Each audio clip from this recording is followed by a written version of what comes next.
Señores, buenas noches. Esto es Luis Novarecio Entrevista. En instantes vamos a estar compartiendo la entrevista con dos amigos y dos grandes especialistas. Porque hoy me parece que hay que hablar del tema jubilados y el tema de la economía, que en realidad están muy imbricados, están muy relacionados. Enseguida estoy hablando con Claudio Suchovicki, una de las personas que mejor ve la economía con un plus. Una de las mejores personas que te puedes encontrar trabajando en los medios. Y le vamos a tratar de preguntar lo que terminó. Hoy se conocieron otras cifras de desocupación, cuánto es el piso de un rebote. Ya aprendí con ellos, con los economistas, que el rebote puede ser una B corta, es decir, llegar al pico de la profundidad y subir, o una L. ¿De qué estamos hablando? Bueno, vamos a tratar de contarte a vos que estás en casa cómo viene la economía. Y después vamos a hablar con Clara Salguero, que es nuestra compañera de 24, para que nos explique qué es el caso del jubilado Lucio Blanco, que hoy falló la Corte Suprema de Justicia de la Nación. Quiero tenerme un segundo en el tema de la justicia y de la Corte en particular. Del fallo la voy a dejar a Clara para que después la explique. Si yo te digo Corte Suprema de Justicia de la Nación, vos crees que está absolutamente alejado de lo que puede afectarte y de tu realidad. Yo te cuento cómo es el sistema en la Argentina, para que una cosa sea dentro de la ley o sea fuera de la ley. Existen jueces provinciales, existen jueces nacionales. Existen esencialmente dos instancias para analizar un caso: el juez de primera instancia y la Cámara. Todo lo que viene después son revisiones extraordinarias. Hay casación en la cuestión penal, hay recursos en las cortes provinciales. El último que dice qué pasa en un país respecto a la legalidad es la Corte Suprema de Justicia de la Nación. Es lo más importante que hay. Si te acordás de instrucción cívica en materia de división de poderes, y te acordás claramente que el presidente es una persona, hoy Mauricio Macri, que el Congreso son 257 diputados y 72 senadores, creo que el menos transparente y menos cercano a nosotros es el Poder Judicial y la Corte Suprema de Justicia. ¿En qué te influye? En absolutamente todo. En si un contrato de alquiler que fue hecho en una determinada situación y cambian las situaciones económicas, debe variarse lo que vos pagás o si sos el dueño. En si podés ir preso en una circunstancia durante el proceso. Y cientos de cuestiones. De hecho, hoy, si vos sos jubilado o tenés en casa un jubilado, lo que se acaba de decidir es cómo se le paga el haber previsional a un jubilado. De ahí la trascendencia de la Corte. Tiene una particularidad el sistema nuestro, a diferencia de, comparémoslo con uno que se menciona mucho y que vemos muchos en las películas, que es el americano. El fallo de la Corte Suprema de Justicia solo tiene efecto entre las partes. Sí, hay un señor que se llama Lucio Blanco, que litigó con la ANSES, hizo un juicio a la ANSES. Acaba de fallarse el caso y el señor Blanco, que ganó el juicio, solo lo beneficia a él. Después los otros precedentes se irían acomodando. Estados Unidos es muy distinto. O en los sistemas donde hay controles concentrados de la legalidad, el fallo de la Corte dice, de ahora en más ningún juez, los otros dos que yo te mencionaba pueden fallar de otra manera. Acá sí. Esto tiene ventajas y desventajas. La enorme desventaja es que se alargan los procesos. ¿Qué dijo la Corte Suprema de Justicia? E insisto, la dejo a Clara para que lo explique. Que el modo en el que se calcula la jubilación a la hora de vos presentar el trámite está mal hecho. Que en cambio tomarse un índice de salarios, que es el que aplica el gobierno, debe tomarse otro, construcción e industria, que es mayor. Ergo, el señor Lucio Blanco tiene que cobrar más. ¿Cuánto? Es muy difícil. Algunos hablan de entre un 25 y un 60% de diferencia. ¿Por qué? Porque hay que hacer cálculos de actualización y demás. ¿Qué dijo la Corte hoy? Que el gobierno está pagando mal las jubilaciones. Paréntesis, jubilación mínima en la Argentina, 9.000 pesos. Con esto alcanzaría para decir que es imposible, pero digo, de lo que estamos hablando es de este promedio. ¿Qué va a implicar esto? ¿Cuántos juicios más hay? Hay unos 1.500 que pueden llegar a la Corte y unos 150.000 que pueden ser iniciados o están en el trámite de todo este escalón que yo te explicaba.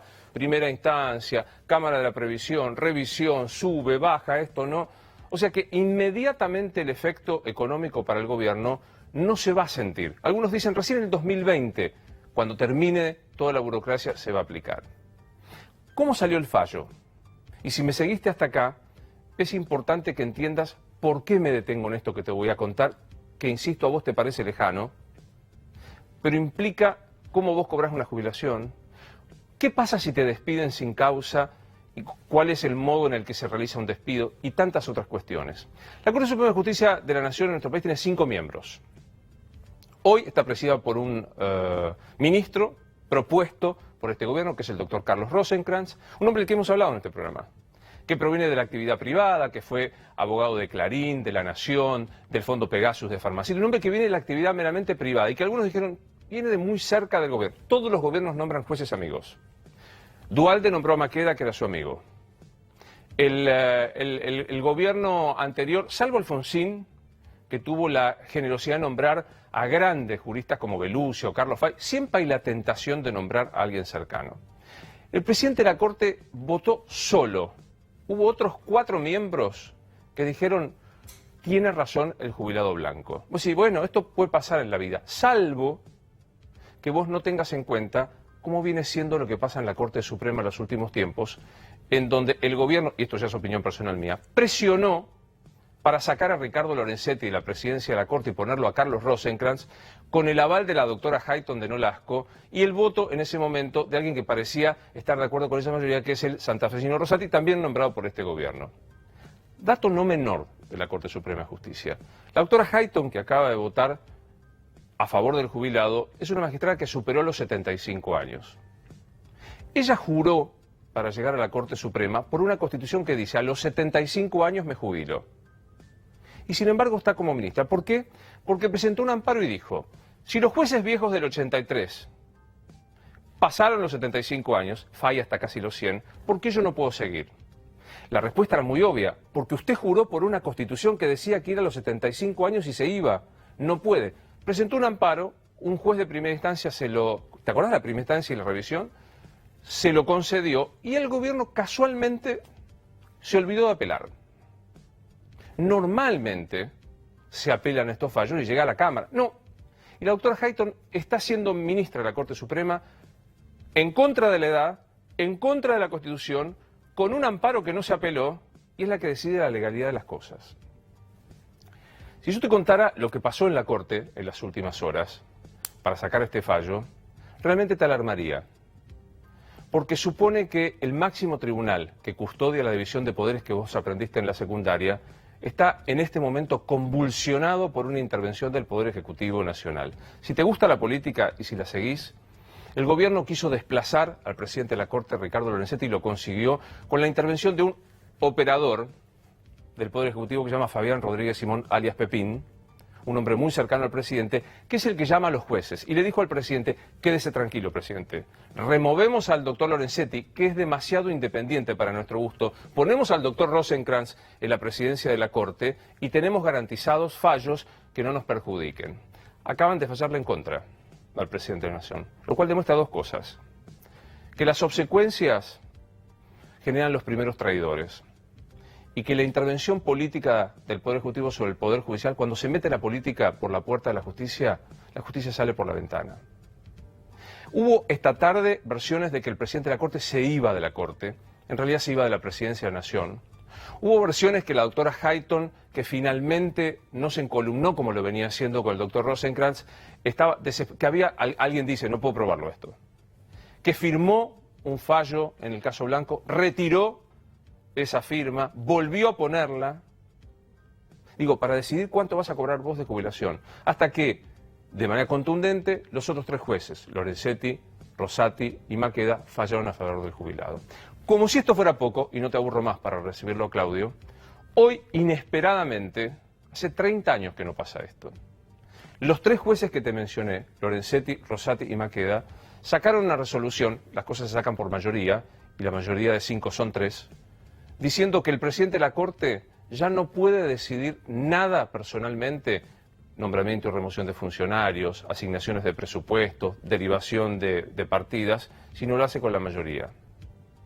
Esto, y demostrar que el doctor Rosenkrantz, que quedará para la foto, que quedará habilitado para cualquier foto protocolar, pero ya no más para tomar decisiones, ha sido herido fuertemente en su capacidad de presidente de la Nación, es lo mismo.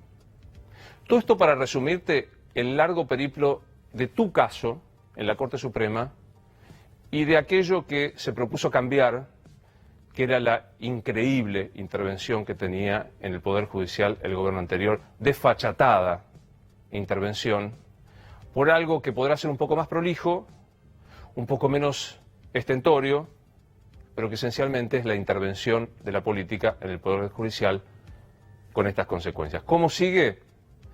Mañana algunos dicen que va a haber novedades en la Corte. Si eso pasa, te lo cuento. Lo recibo a Claudio Suchovic. Señor, Amigo, ¿cómo está? Qué lindo verte. un placer. Por favor, todo suyo. ¿No habías venido acá, o sí? No. Nunca habías venido. No. Ah, es una situación difícil esta, ¿eh? No, ¿sí? Sí, Pero no, no, de alguna manera. no. Bueno, ¿arrancamos? Dale. ¿Estamos en el fondo de la crisis, en el piso de la crisis? No lo sé. Perdón, pero no lo sé. Yo creo que en algunos sectores sí, en otros no. Porque quizás uno de los errores que está pasando hoy, todos, en la interpretación, es generalizar todos los casos. Y hay sectores en que empezaron a levantar la cabeza, sobre todo los que no dependen del consumo interno, de aquellos que dependen del mundo, dependen de factores climáticos, que viene mejor, la cosecha, etcétera, la minería, el turismo, que quizás pasaron lo peor. Ahora te sentás con alguien que vende en el mercado interno, que depende del consumo interno, y la pérdida del poder adquisitivo del salario es un hecho, no estoy opinando. Los jubilados pierden el 17%. Tal cual. Y en ese caso, no, porque todavía te falta en los números de la economía real algunos factores en los cuales todavía falta el tema empleo, etcétera. Ahora bien, así como este último año, es claro que la pérdida del salario adquisitivo fue muy grande, da la sensación, y no lo puedo asegurar, pero da la sensación, según los números económicos, que a partir del primer trimestre del año que viene eso se va a revertir, porque como ajustan por inflación con retraso, el salario va a recuperar con respecto a la inflación. No todo lo que perdieron, pero van a estar un poco mejor. Pero como hay mucho consumo postergado, es probable que esa plata vaya a consumo, porque hay mucha gente que dejó de hacer cosas básicas porque no la alcanzaba. ¿Te habrá pasado porque los brutos en economía, aquí presente, preguntamos torpemente, che, la inflación va a ser de casi el 50%, cayeron todas las actividades industriales, la pérdida del poder adquisitivo, la pobreza subió al 30%, según la UCA al 32%, estamos en una crisis fenomenal. ¿Qué contestás a eso? Me estás describiendo lo que pasó y lo que la gente ya tiene, porque las estadísticas que vos me estás nombrando es lo que pasó. Porque se mide, cuando vos me medís inflación, me medís de un mes atrás. Cuando me medís pobreza, me estás midiendo, como gente festejaba, mira cómo la bajamos en 28, decía, no, si estás comparando ingresos. Desde ese punto me estás describiendo claramente lo que pasó. Y lo que importa es qué va a pasar de ahora en más. Segundo, cometemos el error de engañarnos todos, todo el tiempo, en el hecho de contra qué estás comparando. Hasta el primer trimestre de este año, del 2018, todos los números macroeconómicos eran realmente buenos. Crecía la inversión, el país crecía al 3,5% y frenó de golpe en marzo y en abril. Toda la comparación que viviste este año, hasta el primer trimestre del año que viene, vas a comparar con muy buenos números. ¿Qué te va a pasar en el segundo trimestre del año que viene? Vas a comparar con números muy malos. Tuviste la peor sequía, vas a tener una cosecha quizás no tan grande como la espera, pero vas a tener mucho mejor, de menos 25 a más. Entonces esos te van a empezar, che, la economía está creciendo al 3%. No, pará, depende con qué estés comparando. Hay que aferrarse, hay que tener en cuenta los datos, pero tampoco eso te marca, repito, el pasado. Una estadística te mide lo que pasó, no te anticipa, en este caso, futuro. Específicamente el caso de los jubilados, ¿crees que es una complicación severa para el financiamiento del Estado? A ver, una cosa lo dice la justicia y me aferro a eso y vos lo decías, los números no resisten, es justo, es lo que aportaron en X tiempo. Pero ahora pensemos a nivel Estado y déjame llevártelo a nivel personal, familia, para entender el concepto. Suponete que viene tu productora, Luciana, y te muestra, mira, esto me llegó a despensas, esto me llegó a alquiler, esto tengo que pagar de impuestos, el salario que me está pagando no me alcanza, Luis. Mira, te muestro los gastos. Sí, entiendo, pero mira, el programa está rindiendo X, tenemos estos auspiciantes, ganamos X y estamos gastando un poquito más de lo que ganamos. Para yo compensarte y subirte el salario, o le tengo que sacar a otro, o tengo que tomar deuda, y ya no me prestan, o la tasa que me prestan es muy alta, o tengo que conseguir más auspiciantes. O aumento los ingresos, o bajo los gastos, o le saco a otro, o me financio. Y ahí empieza una discusión netamente política. Porque si le tengo que sacar a otros, le digo, bueno, al cámara que me está filmando ahora, me va a dejar de filmar. Obvio. Bueno, mira, a Luciana no le alcanza. ¿Y por qué a mí? Entonces empieza esa puja de poder por eso siempre, cada vez que estás discutiendo ajuste, discutís un escenario político muy complicado. ¿Por qué hoy el riesgo país, un tema que nosotros que tenemos unos cuantos años nos habíamos acostumbrado a ver, por qué vuelve a trepar a 700, 800? 60, sí, depende. A ver, uno de los factores los explicaste vos. Vos estabas explicando lo de la justicia y automáticamente a mí se me vino a la cabeza, bueno, eso es riesgo país. Tanto riesgo país, yo una vez había escrito un libro que era país riesgoso, te convierte en un país riesgoso. Cuando vos invertís en un país, siempre repito esto, vos no invertís en un gobierno. El que invierte en un país, invierte a 10 años, 20 años, invierte en 3 poderes. El poder judicial, el poder legislativo y el poder ejecutivo. Vos confías, si yo te digo, vos sos inversor, vení a invertir. Y yo te digo, che, ¿hay seguridad jurídica acá o me pueden cambiar la regla de juego todo el tiempo? ¿Confías en la justicia? No. Ah, te tacho la doble. Che, escucha, el Poder Ejecutivo, el Poder Legislativo, el Congreso, cuando decide por el bien de la gente o solo busca el voto o ser popular? Lo último. Che, ¿y el Poder Ejecutivo está acertando en todo lo que tiene? No. Che, ¿por qué no vienen inversiones? ¿Y por qué el riesgo país es alto? Y porque juzgan tu capacidad. Muchos dicen, no, porque es quién va a ganar las elecciones en el 2019. No es solo eso. ¿Quién va a ganar y quién va a tener la gobernabilidad? Porque vos podés ganar una elección, pero después tenés que tener la facilidad de tomar decisiones, porque si te voltean cada decisión en el Congreso, la justicia, porque te llevas mal, por lo que acabas de describir, no podés llevarlo. Pero ¿por qué tenemos la inflación de 40 que vamos a tener este fin de año? Y los vecinos, no digo Noruega, no nos comparemos con Noruega, no nos comparemos con España, los vecinos tienen un dígito y mucho menos. Tiene moneda, respetan su moneda, cuidaron el valor de su moneda. Nosotros para mí es mentira que tenemos una economía bimonetaria con 2 monedas. Tenemos una sola moneda y la otra es transaccional. Pero no es la que compras una casa, la que compras un auto, la que fijas valores a largo plazo. La moneda se perdió de valor hace mucho tiempo y antes el Banco Central decía cuidar tu moneda es cuidar tu soberanía y la perdiste. La inflación es si sube la carne, sube la leche, sube el peaje, sube los impuestos, no es que sube todo. Lo que baja es el poder adquisitivo del dinero. Lo que vos estás despreciando es el peso. Si sube el dólar, es una depreciación, estás despreciando finalmente tu moneda. Y esa es la credibilidad en el largo plazo. Por eso, para que alguien tenga pesos, acá los tienen que seducir pagando una tasa de interés lo suficientemente alta. ¿Por qué no dolarizar? Porque para eso primero tenés que confiar en el hecho de que vos la vas a respetar. Argentina tuvo una convertibilidad. Y después si cada provincia saca su moneda provincial... Los LECOP, los patacones... Entonces vos tenés que dolarizar es perder tu soberanía monetaria. La vas a cumplir y cuando tengas déficit fiscal y hay que bajar, lo vas a hacer. Grecia tuvo que deflacionar su economía. A ver, yo creo que... Mira, el otro día... Es un mito. Perdón, pero voy a cometer un error grave porque lo escuché en una charla. Fui a dar una charla, yo como oyente, y un profesor me dio vuelta a la cabeza y habló de un libro que no lo encontré. No sé qué es, se llamaba El fin de las democracias representativas.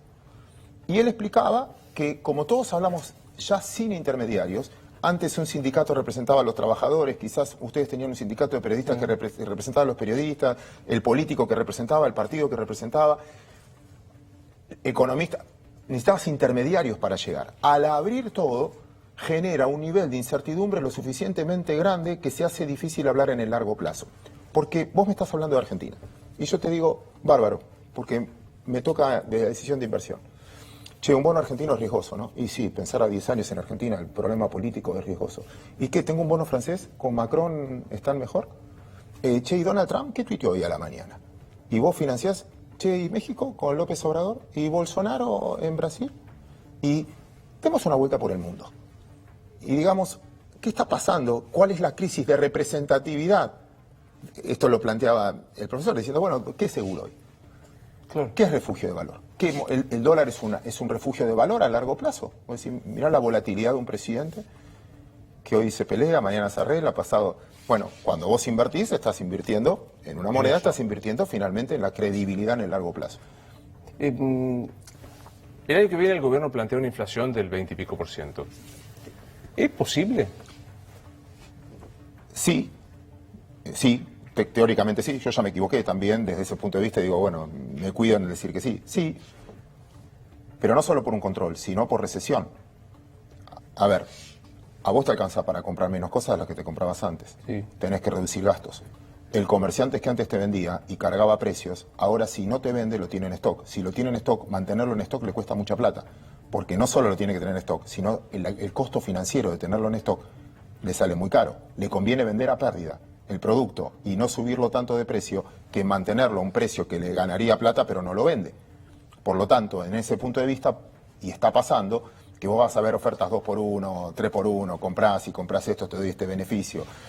Generalmente cuando vos tenés una sequedad de dinero como la que tenés hoy, termina provocando una caída en la inflación. La sensación térmica nuestra de la gente en el primer trimestre es complicada, es la que estás viviendo, que te puede frenar la inflación, pero es a costa de recesión. Para eso, para eliminar la inflación, pensemos en 3 factores. No importa el libro de economía que estudies, no importa en qué gasta la gente, cómo se forma la inflación. Tú decís, la inflación tiene en 3 cosas gastamos esencialmente. Primero, tipo de cambio. Depende mucho del tipo de cambio, porque importás energía y como consumís energía, porque los alimentos, aunque los exportes, tienen un precio internacional. Como tiene un precio internacional, cuando comes pan, el precio del trigo hace el precio de la harina, y si un mundo te lo paga mejor, se va a contagiar. 1/3 de tus gastos son servicios.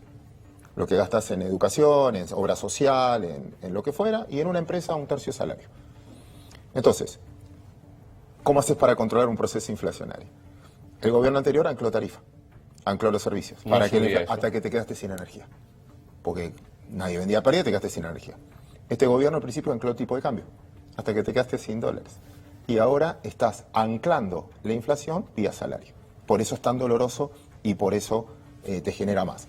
En el tiempo sí, yo creo que cada vez va a ser menor esa incidencia de la inflación.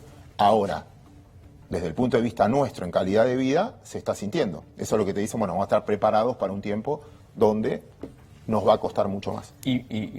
Vos decías al comienzo, hay un primer trimestre para algunos sectores, los que no dependen del consumo interno, que va a ser bueno. Ahora, la enorme mayoría que está acá va a ser un momento difícil. El conurbano, por eso, cuando vos dividís el país, no en cantidad de gente, sino en provincias, vos vas a caminar por ciertas provincias que van a decir, che, acá la cosa, vas a Neuquén, vas a Mendoza, vas a lugares donde los limítrofes vienen y le compran, viven también del consumo de los países vecinos, vas a ver que es mucho mejor. En concentración de gente no es tanto.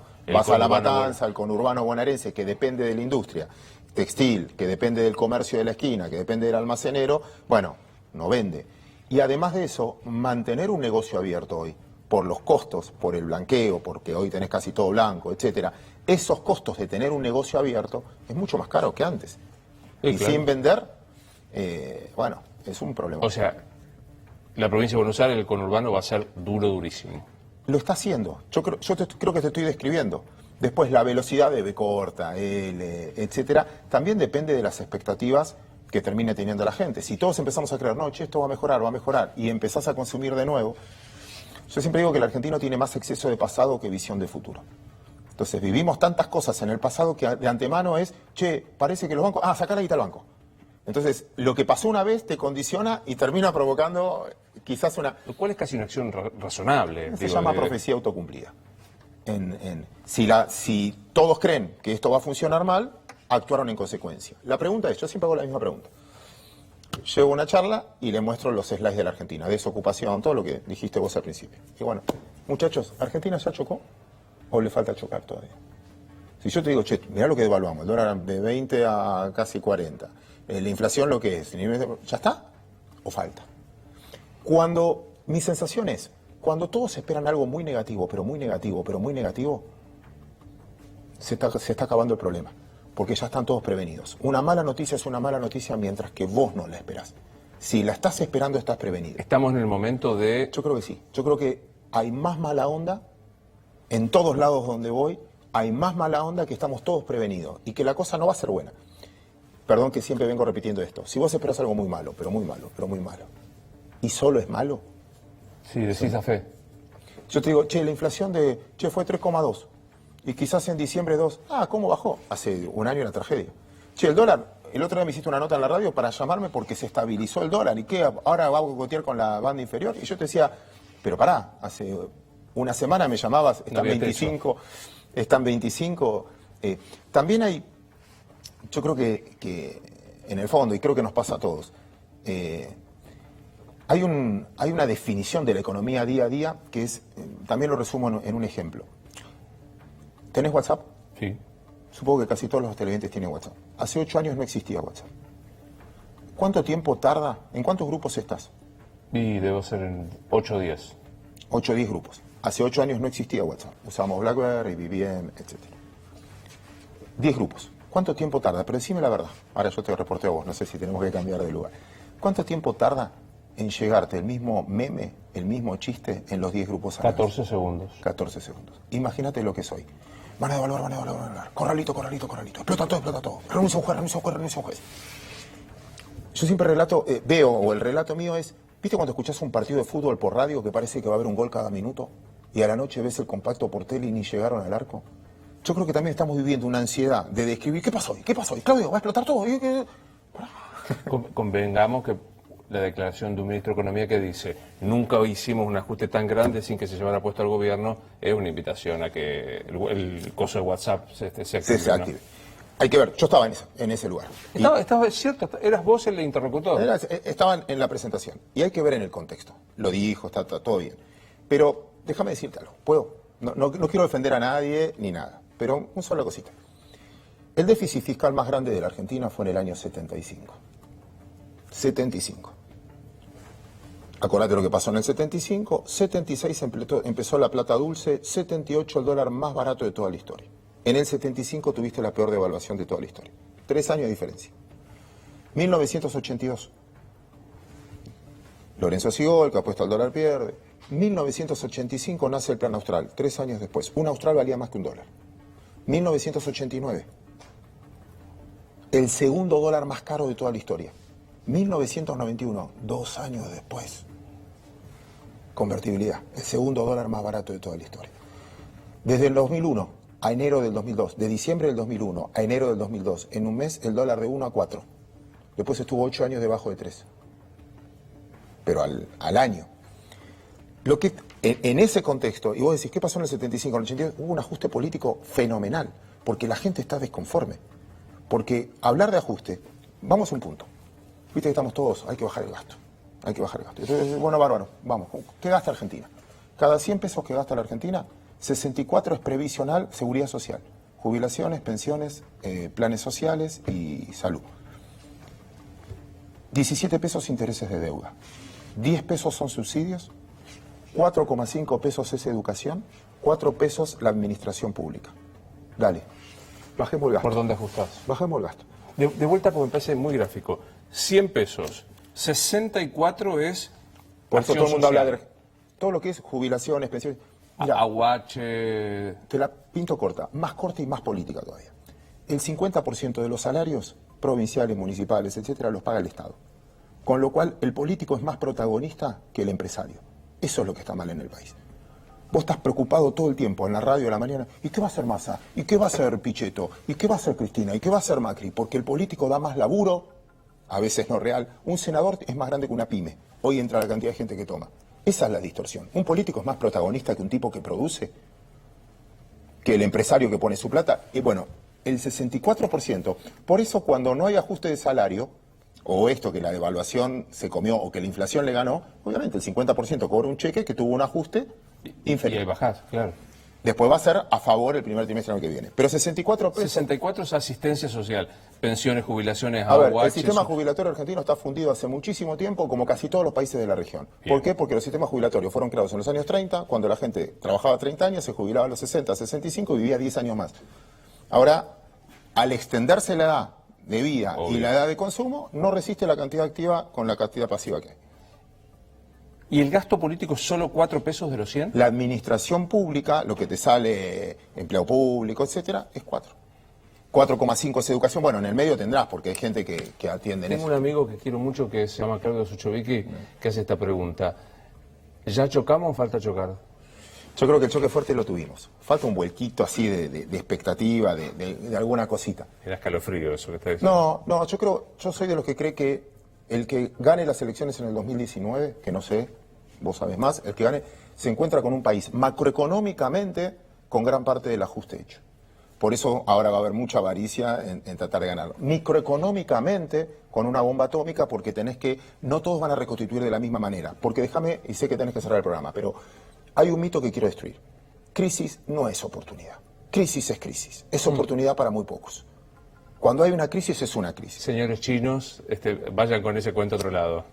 El que tiene una crisis tiene acá a la gente, claro. una crisis es una crisis. Entonces, el que para fue una oportunidad es buenísimo, pero es la minoría. Entonces, la micro hay que recomponerla y lleva más tiempo. Un placer verte. Te acompaño que la recibo a Clara. Gracias como siempre. Al contrario. Nos vemos. Buen año. Avanti. Hola, Clara.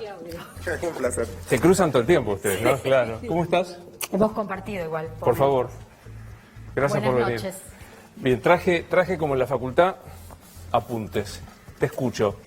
Contame lo más didácticamente posible qué resolvió la Corte. A ver, vamos a hacerlo, explicarlo lo menos técnico posible, Luis. Lo que la Corte resuelve hoy es el índice de actualización que se va a aplicar en los salarios que se toman como base para calcular el haber inicial de jubilación. Esta era toda la cuestión que tenía que resolver la Corte en el día de hoy.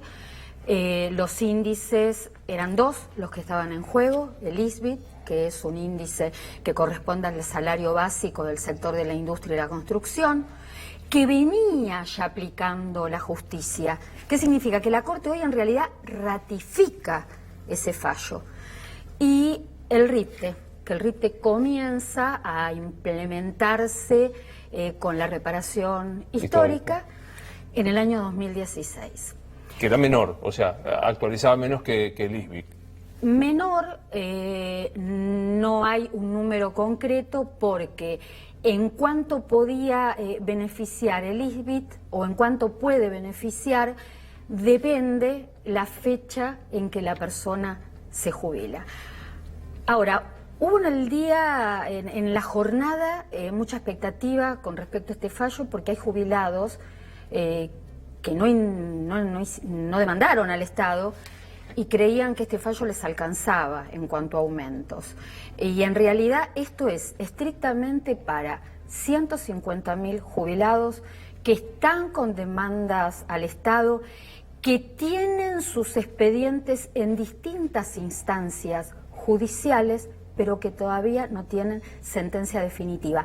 Y además, otro denominador común son jubilados que iniciaron demandas al Estado entre el año 2002 y el año 2008, porque después en el año 2009 comienza a regir la anterior ley de movilidad. Es decir, yo nunca hice juicio, veo este fallo y digo, mañana me presento y me aumenta la jubilación, error. No, error.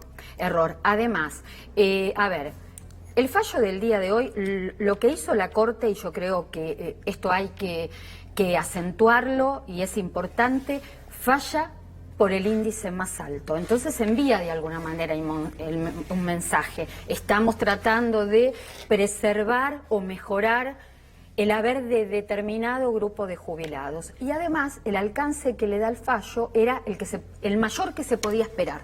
Esto nosotros lo hablamos por radio. Claro.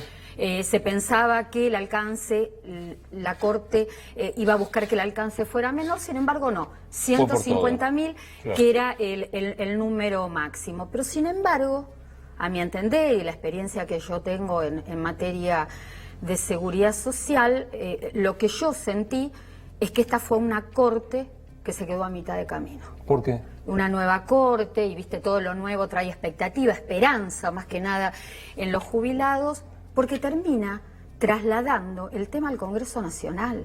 Es decir, después de tanta espera, los procesos en cuanto al tema de demandas previsionales para los jubilados son larguísimos, Luis. Hago un paréntesis, vuelvo. Yo hoy inicio un juicio y soy jubilado. ¿Cuánto tardo? Más promedio. 8 años. Los 8 años de una persona de edad no son los 8 años tuyos. Y esto no lo entienden los gobiernos, porque aparte, esto no es responsabilidad de este gobierno, es de del anterior, del anterior. Esto es una historia larga, una historia de muy atrás, donde la responsabilidad está repartida entre todos los gobiernos. Y este tema de los jubilados en la Argentina se naturalizó y no se puede naturalizar, porque cuando nosotros naturalizamos algo que está mal, termina siendo un camino sin retorno y cada vez menos posibilidad de solución. Yo te veo con mucha atención por tu trabajo y vos das cifras que por ahí uno naturaliza. ¿Cuántos jubilados cobran la mínima en la Argentina? 3 millones más o menos. O sea, hay 3 millones de personas que cobran 9.000 pesos. 9.309 al 1 de diciembre. Viste que el gobierno, todos los gobiernos, te corre con esto de decir, no son muy pocos, porque muchos cobran o pensión o jubilación, o son los dos que viven en casa, como si eso alivianara la situación. Los gobiernos pueden decir lo que quieran. Yo siempre, mira, parto de la buena intención. Yo siempre creo un gobierno que asume, que promete, y hasta en definitiva termina diciendo, bueno, prometen, pero en concreto, como no saben del tema, prometen y después se dan cuenta que no hay plata para cumplir esas promesas. Pero no importa si hay jubilados que tienen doble beneficio porque además cobran una pensión, pero bienvenido sea. Pero yo me tengo que parar en el lugar de aquellos que cobran una mínima. Yo me tengo que parar en el lugar de los 3 millones que terminan el año cobrando 9.309 pesos con una canasta de 26.043 pesos. Este es el valor, lo que necesita tener en el bolsillo un jubilado para cubrir las necesidades básicas mensuales. Entonces, desde ese lugar, la verdad que es desde donde hay que pararse. Y los gobiernos, algunos aplicaron políticas que no fueron suficientes, otros directamente no aplicaron ninguna, y así pasaron los años, y así estamos. O sea, hoy el jubilado de la mínima, de los 9.309 pesos, que cree que esto lo puede beneficiar, o sea, no abramos una expectativa que no es así. De estos 3 millones de jubilados que están en esta situación, salvo el que haya iniciado juicio y esté en una instancia sin sentencia firme, no va a percibir. No, porque esto es para 150.000 casos, 150.000 jubilados que iniciaron demandas entre el año 2002 y 2008 por un error de cálculo en el haber inicial, que están cobrando menos de lo que les corresponde, y que están ya en proceso, que están esperando sentencia definitiva, que están en primera o están en segunda instancia. Entonces, a ver, martes 18 de diciembre, el día D, el que todos esperábamos, el fallo clave de la Corte. Bueno, finalmente, vos sabés que si la justicia y el Estado, a través de la Seguridad Social, se hubiera puesto de acuerdo en el año 2016 en unificar criterios, nosotros hoy no estaríamos hablando de este tema. Seguramente estaríamos hablando de otra problemática que tiene. No se unificaron criterios en el año 2016, cuando se implementa la reparación histórica, que todo programa que incluye está bien, aunque no incluya a todos, así incluya uno. Ha sido bueno el programa de reparación histórica, ha sido buena la ley de movilidad del año 2009, ha sido bueno todo lo que incluye. Pero el tema es, viene el 19, viene el 20 de diciembre, viene el 21. ¿Qué hacemos, Luis, con los jubilados que no están alcanzados por el fallo de la Corte y los que tampoco estuvieron alcanzados con la reparación histórica? ¿Qué hacemos? Nada, no hay nada previsto. No hay nada. No hay nada previsto. Te escuché el sábado en el programa que vos haces acá, en la 24, con Eugenio Semino y demás, en lo justo y necesario, que insistían en lo que se ha perdido por la ley, por el nuevo cálculo de movilidad, que creo que es un 16%. Sí, aproximadamente. A ver, la ley de movilidad en el año 2018 termina en 4 aumentos que arrojan una cifra total anual de 28,46%. O sea, para los jubilados durante el año, 28%. Eso hace, con una inflación, que no tenemos todavía el número definitivo. Pero 40. 48. Ponele.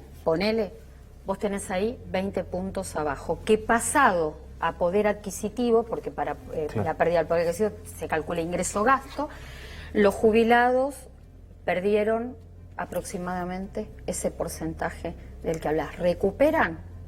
No van a recuperar en el año 2019. Sí es cierto que la ley de movilidad va a resultar beneficiosa en el primer semestre del año 2019, en los aumentos de marzo y de junio, que de hecho ya sabemos que en marzo próximo la ley de movilidad va a arrojar un aumento del 11,83% más o menos, porque lo que va a impactar es el 70% de inflación de estos 6 meses del 2018 que fueron tremendos, y además el 30% evolución de salario de la reapertura de paritarias.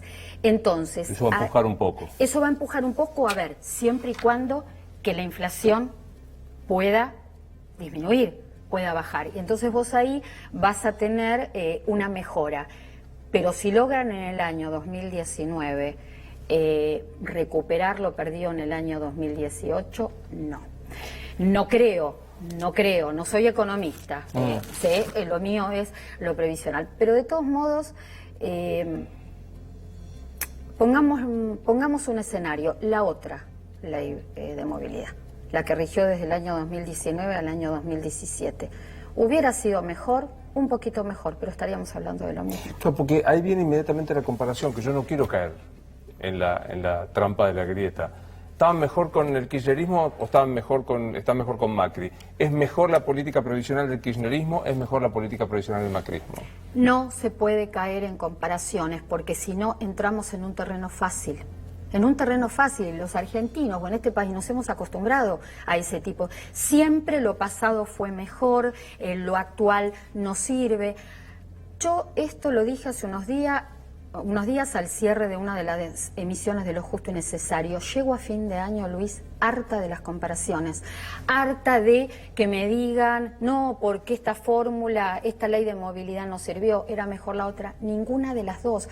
¿Por qué? Porque con estos números de inflación no se puede. De hecho, hay más de 30 países en el mundo que tienen aumentos en los salarios y en las jubilaciones por inflación, claro, pero no tienen esta inflación. Hablale al jubilado de los 9.309 pesos, que hoy sintió, escuchó por la tele, te escuchó a vos, y esto es bueno, es una buena decisión, la Corte amplió más de... Hablale a ese jubilado que cobra 9.300 pesos. Mira, es muy difícil hablarle al jubilado que cobra la mínima. Hace muchos años es muy difícil. Y yo, más allá de que uno piensa, y bueno, me dedico a esto hace 25 años, ya tendría que estar curtida. Te juro que no. Hay momentos que me es muy difícil manejar las emociones. Tengo un temperamento muy pasional. Yo amo mucho todo lo que tiene que ver con la seguridad social.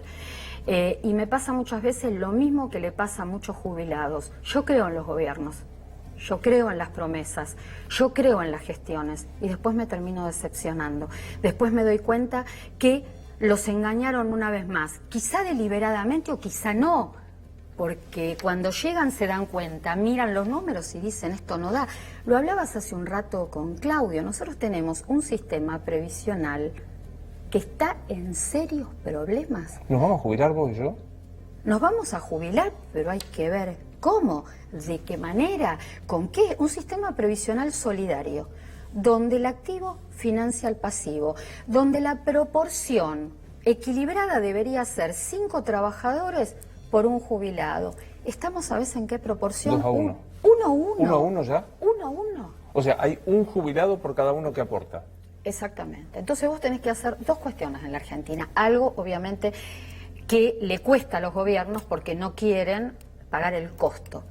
Tenés que hacer una reforma previsional, pero una reforma previsional no solamente pensando en los números, pensando que detrás de los números hay gente, sí, hay gente que tiene necesidades. Bueno, vos tenés que hacer en la Argentina una reforma previsional profunda, estructural, acompañada de una reforma laboral, porque si vos no solucionás el tema laboral, no solucionás el tema previsional. Tenemos un sistema previsional asistido, no alcanza lo que se recauda genuinamente y tenés que recurrir a los impuestos para poder pagar 17.700.000 prestaciones que hay actualmente en el sistema de seguridad social. Es muy difícil hablarle al jubilado. ¿Nos vamos a jubilar vos a los 60 y yo a los 65? Si es que la ley se mantiene así, ahora están pidiendo igualdad. 65 y 65. A la misma edad. Sí, nos vamos a jubilar porque el sistema previsional no desaparece así como así de un Estado, pero la verdad que tenemos un fenómeno de prolongación de la vida, no está habiendo recambio generacional, cada vez hay menos natalidad.